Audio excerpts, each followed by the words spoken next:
Thank you for tuning in to No Flag Radio. I'm your host, Ping. On the MIC. Today we talking about Latinos receiving reparations for being in them Daca camps. I got a tweet yesterday. Somebody retweeted to me. This dude was like, Latinos who say nigga have got to be the most unattractive women on the planet. And he got a lot of likes and this, that, and the third. And then some dude in the comments, he was like, well, if she with me, I'm cool with it, or it don't bother me at all, as long as she with me. So my response to the comment, I just did the little, the Daffy Duck tap dancing motherfucking cartoon and shit. Cause motherfuckers are tap dancing coon. And I'm probably about at 200 likes right now. I ain't looked at it yet, but I'll check it out. I'm probably about 200 likes right now, man. Last I looked, I was about 170, and my phone been blowing up on the hour. So we'll see. I'll post up the shot of it in the thumbnail, and we'll see. But Latinos, y'all not gonna be able to Cardi B, Tekashi 6ix9ine, Fat Joe, and nigga on a motherfucking microphone your way out of this one, Latinos. Okay? I ain't gonna be able to get out the grasp of this shit that I'm talking to y'all motherfuckers today. Now in Texas, y'all know we got a high population of Latinos, so I see the black idolization in their eyeballs up close.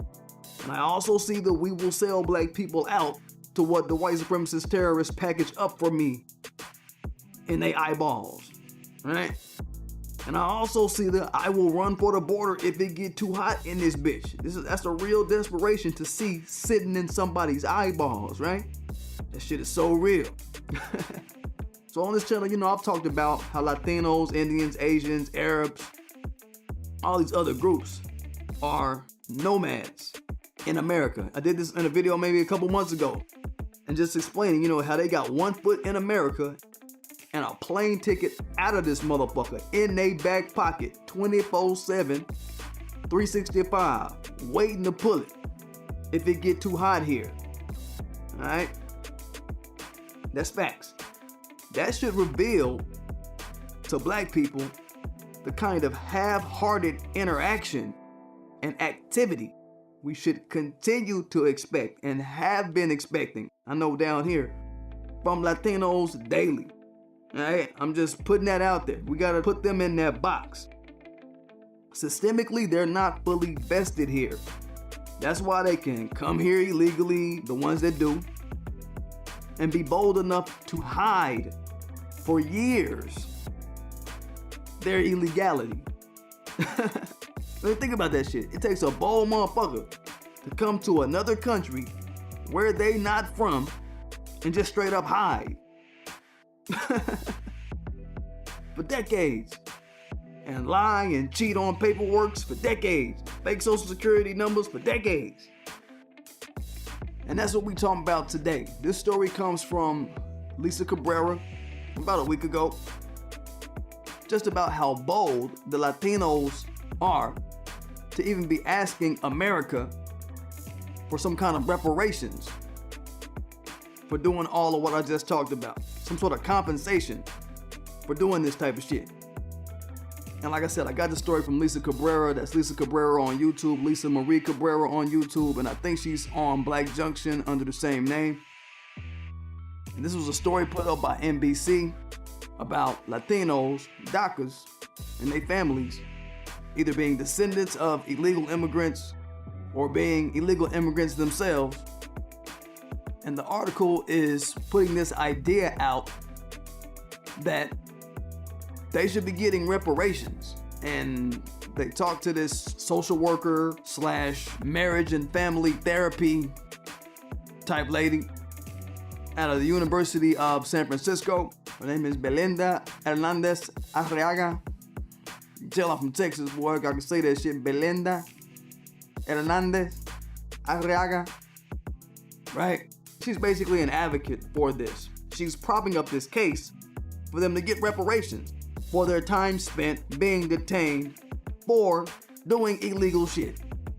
You know how dumb that sounds? That's like somebody who trespassed at the White House or some shit, then goes to jail after they get caught, turn around and suing the White House for not giving them water while they were trespassing, right? Not giving them food while they were trespassing, not giving them the wages that they missed from work while they were trespassing, not spending money on their girlfriend's prenatal care while they were in the middle of trespassing. This is the logic that they're putting out there, because they're saying that, you know, a lot of people were getting sick in the camps and still are getting sick, and they claim people were getting raped in the camps. Now, we don't know if these are white supremacist terrorists raping or who the fuck raping these people, but there's no Me Too coming around, so I don't know, ain't nobody saying shit. That's strange, if Me Too really give a damn, right? Some people lost their babies and this type of behavior. This is the ego of the Latino in America today. They've gotten so spoiled by the white supremacist terrorists, they crying about how they were handled by the people they've been ducking and hiding from. And now that they got caught, they want to make a social case for it. This is effectively playing one hand of white supremacist terrorism against the other. The hand that represents white supremacists' physical and mental inferiority when it comes to labor, so they outsource it to non-white groups. Hence, the Latino presence is needed. Right now, we just talking about Latinos. The other hand that represents this thirst for a motherfucker to sue somebody or to get some money out of somebody. And they want to run with it and try to see if they can get a bag out of the shit. Is what it is. Latinos is like, what the hell? Let's just sue ICE, goddammit. Very real. They want to bring it to the US of white supremacist terrorist laws for Latinos being out of line with law.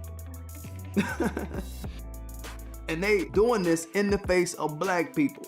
They putting this narrative out there in the face of black people and our forefathers and our foremothers, if y'all didn't know, who haven't got no reparations for 500 years of free labor on them chattel slavery, white supremacist terrorist wealth calcification plots they call plantations.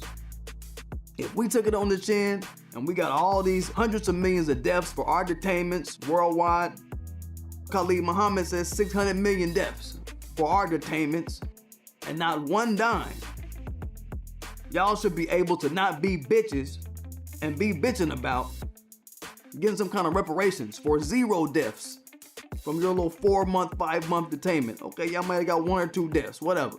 If we could take our women's babies being cut out of their stomachs, our men, women, and children getting abused for nothing, hung for nothing,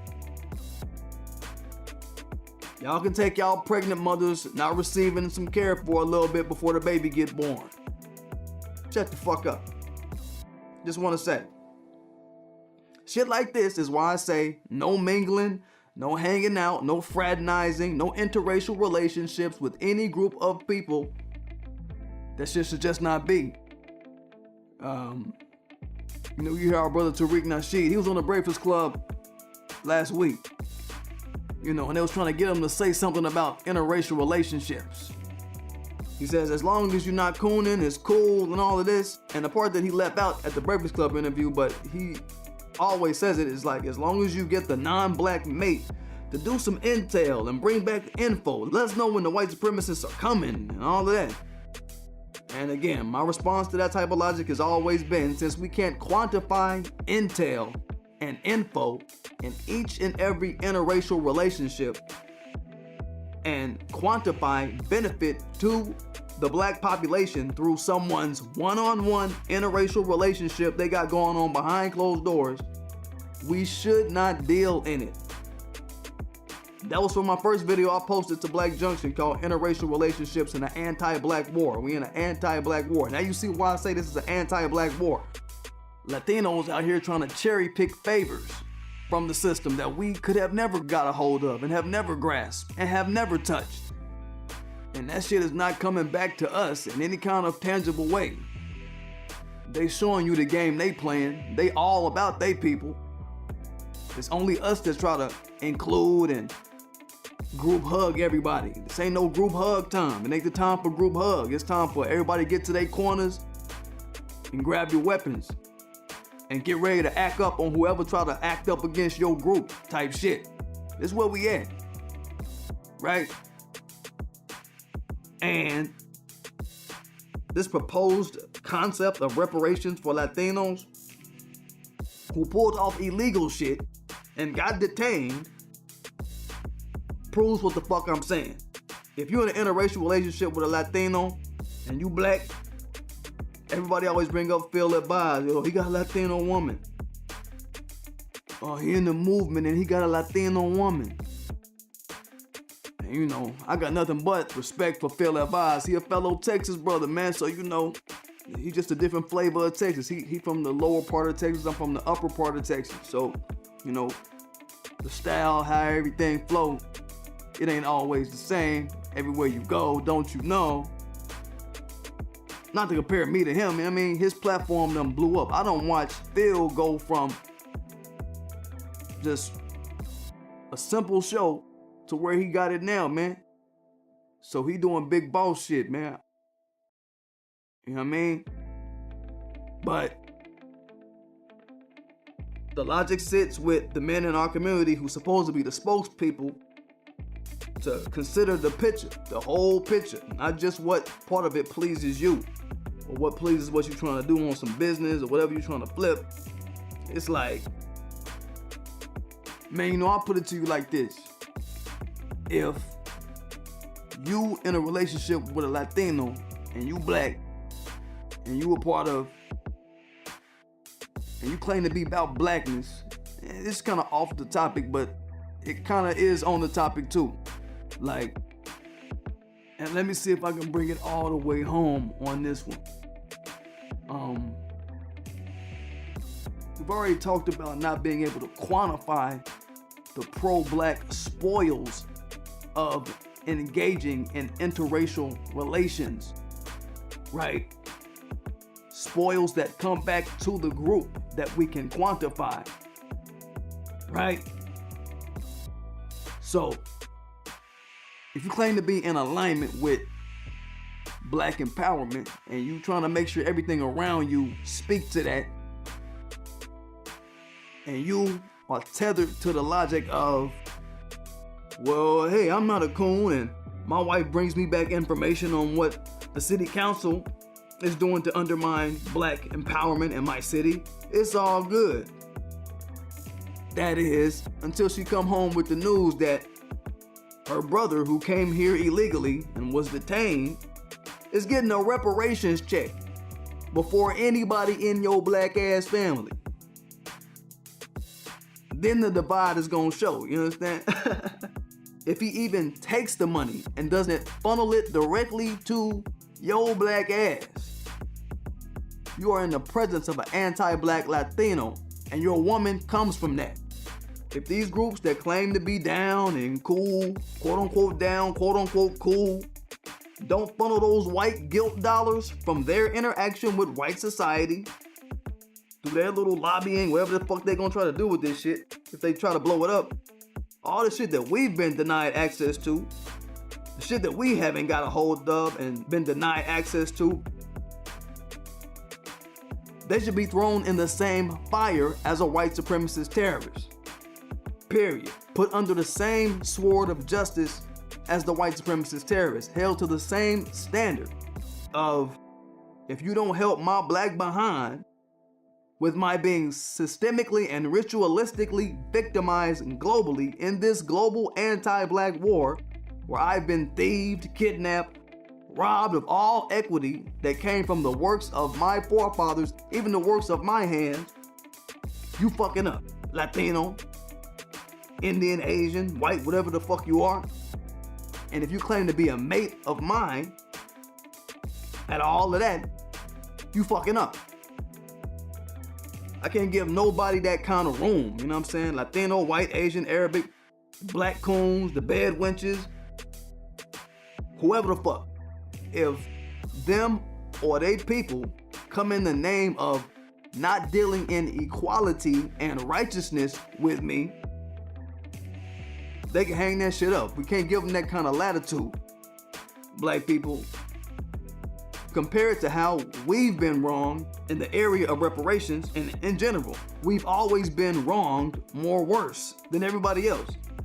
If you just want to compare others to us, and we're talking about Latinos in these Disneyland-ass detainment camps compared to our chattel slavery. I mean, we're talking about comparing white women benefiting the most from affirmative action, yet it was predominantly designed to legislate the racist, white supremacist terrorists in the United States college entry system into not being discriminatory against black people.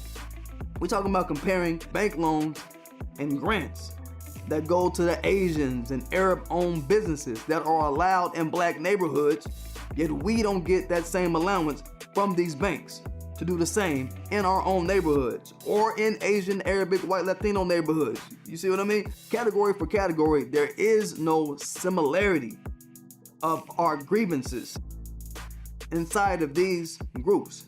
No matching story of pain and disenfranchisement that they can pull up that looks like ours in any area of people activity. And that's just what it is. That's why my cape stays the fuck off dealing with anybody that don't look like my people. Cause allowances and offers come up from the white supremacist terrorist society that these other groups who want to step ahead or a leg up on us socially, economically, and politically, and they be refusing to say no to this shit time and time again. It's a damn pattern. So let's not be dumb to it. Make sure you subscribe to my Black Junction. That's P_D_G_A_F. Subscribe to my YouTube, P_D_G_A_F. And make sure you hit that button on the YouTube so you can know when I'm dropping. You get it, y'all?